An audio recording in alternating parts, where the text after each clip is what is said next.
Last battle of 2023, Navy Seahawks versus the Houthi swarm.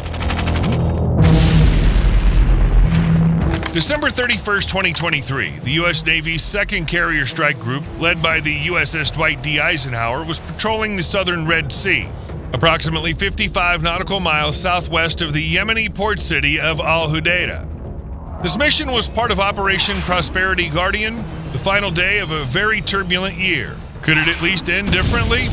No. At 6:30 a.m. local time, a distress signal was received from the Singapore-flagged container ship Maersk Hangzhou. It was under attack by Houthi forces. 4 high-speed boats were closing in fast, attempting to board the vessel, seize control, and possibly use it as a hostage in a larger geopolitical play. 2 MH-60R Seahawk helicopters took off, one from the Eisenhower, the other from the destroyer USS Gravely. They had a 9-minute fight to reach the container ship, while the Houthis needed only 5 minutes to close in. The countdown had begun. How this standoff ended is the story we're telling in today's video. Since November 2023, the Red Sea has been anything but calm. The Houthis have attacked commercial ships nearly every day. The final days of the year were no exception. On December 26th, the Cyprus-flagged MSC United 8 was struck by missiles. That same day, U.S. forces intercepted and shot down more than a dozen drones and several missiles launched by the Houthis at other vessels in the region. On December 30th, the same Maersk Hangzhou operating under the Singaporean flag was hit by a missile. And December 31st, unfortunately, brought yet another attack. Maersk Hangzhou came under fire once more. Although a civilian vessel, the ship was not entirely defenseless. On board were armed personnel from the Trident Group, a private maritime security firm. They were equipped with American M4 rifles and a single M240 machine gun, the U.S. version of Belgium's FN Mag, but this was clearly insufficient. Each Houthi speedboat carried 3 to 4 fighters armed with Soviet RPGs fitted with thermobaric warheads, easily capable of tearing through the thin hull of a commercial ship. They also wielded Soviet AK-47s, PKM machine guns, and were equipped with American-made Starlink terminals. These terminals enabled real-time coordination of the assault and live intelligence sharing from ground spotters and drones. The boats themselves were of Iranian origin, often referred to as Baghamars. This isn't a specific model name, but rather a generic term now used for small, fast attack boats employed by Iran and its allies, including Hezbollah and the Houthis. Originally, Baghamar was a Swedish shipbuilding company, Baghamar Marin AB, which delivered a batch of patrol boats to Iran in the 1980s. Since then, the name has become a catch-all term for any similar high-speed Iranian craft. These boats typically measure between 23 and 32 feet, 7 to 10 meters in length, and are powered by 250 to 300 horsepower outboard engines. That gives them speeds of up to 45 to 55 knots, roughly 50 to 60 miles per hour, or 85 to 100 kilometers per hour. Despite being clearly outnumbered and outgunned, the private security team on board the container ship put up a desperate fight against the Houthis. Using their M240 machine gun, they managed to damage one of the attacking boats, but that wasn't the real victory. What mattered was time. They'd bought just enough of it. The 2 Navy Seahawks were now within a mile of the target and closing fast. Their AN/APS-153 radars picked up the incoming boats, but due to interference, the systems had to switch into a narrow beam mode and then into moving target tracking. The Houthis also spotted the incoming helicopters and opened fire with their machine guns. Bullets zipped past just 20 to 30 feet from the helicopters, but the Seahawks kept diving toward their prey. The pilots released flares and a cloud of radar reflecting chaff to guard against potential manned portable air defense systems. Altitude 150 feet. Time to strike. Almost simultaneously, both MH-60R Seahawks unleashed bursts from their heavy GAU-21 machine guns, chambered in 50 BMG, 12.7 by 99 millimeter. Each round, a 1.5-ounce steel slug, was traveling at 3,000 feet per second, or about 880 meters per second. That's devastating kinetic energy. Now at a fire rate of 1,100 rounds per minute. 3 short bursts from one of the helicopters, and the first Houthi boat erupted into flames. Its fuel tank exploded instantly. At the same time, the second Seahawk let off a 3-second burst, sending 50 of those 1.5-ounce projectiles toward the next target. A split second later, the second boat flipped and sank. The third was, in a twisted sense, the luckiest. Both helicopters focused fire on it at the same time. The result was predictable express delivery to the ocean floor. The fourth boat tried to escape while its companions were being taken out. A few bursts followed it, some rounds hit their mark, but the American pilots held off from finishing it. Most likely, they had orders not to approach too close to the shore. As is customary, the U.S. response didn't stop there. From both a military and moral standpoint, it was essential not only to repel the attack, but also to punish the aggressors. Later that same day, the destroyer USS Gravely used its 5-inch 127mm Mk-45 Mod 4 naval gun to take out Houthi radar stations along the Yemeni coast, specifically in the areas of Jabal al-Tayr, al-Mocha, and Ras Isa. These radar systems had previously been used to track coalition ships. The bombardment lasted 8 hours. A total of 92 rounds were fired and 3 radar installations were destroyed.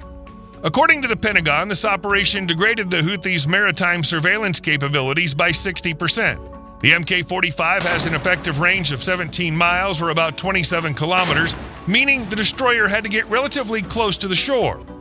It's likely that Navy commanders were confident the Houthis lacked the means to retaliate against the ship, but the disciplinary action didn't end there. On January 1st, 4 Fa-18E Super Hornet fighter jets lifted off from the deck of the USS Dwight D. Eisenhower. Their mission was to strike a Houthi missile depot in Al-Durayhimi. For this, they used 4 AGM-154C JSOW glide bombs. These are precision-guided munitions developed in the U.S. to destroy fortified targets from a standoff range without requiring aircraft to enter hostile airspace. Each JSOW weighs about 1,100 pounds, or 500 kilograms. Depending on the aircraft's speed and altitude at launch, the bomb can strike targets up to 80 miles, about 130 kilometers away. It uses both GPS and inertial navigation, but in the terminal phase, it activates an infrared seeker. This sensor compares the live thermal image of the target with a preloaded template, a sort of digital photograph of the objective. It allows the bomb to identify and strike a precise part of a complex, like a bunker entrance or a ventilation shaft. Even if GPS is jammed, the bomb continues on inertial guidance and uses infrared targeting near the endpoint.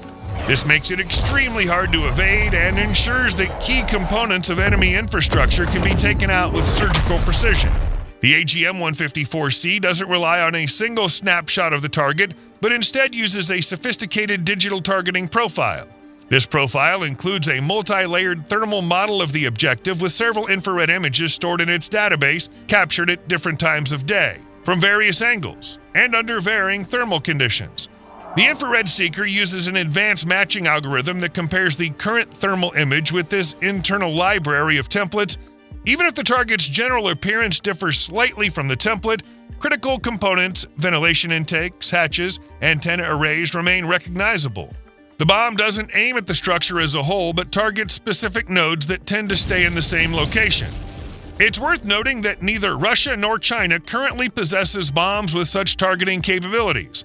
Their precision-guided munitions rely almost entirely on satellite navigation, which is vulnerable to jamming. For instance, during the Russia-Ukraine war, the Russian military began widely deploying modified high-explosive bombs weighing 500, 1,500, and 3,000 kilograms, or approximately 1,100, 3,300, and 6,600 pounds. These bombs were retrofitted with universal guidance and gliding modules to turn them into precision weapons. Targeting was handled via GLONASS, the Russian equivalent of GPS. But the Ukrainian armed forces quickly found ways to disrupt this system, jamming the satellite signals and rendering the weapons ineffective.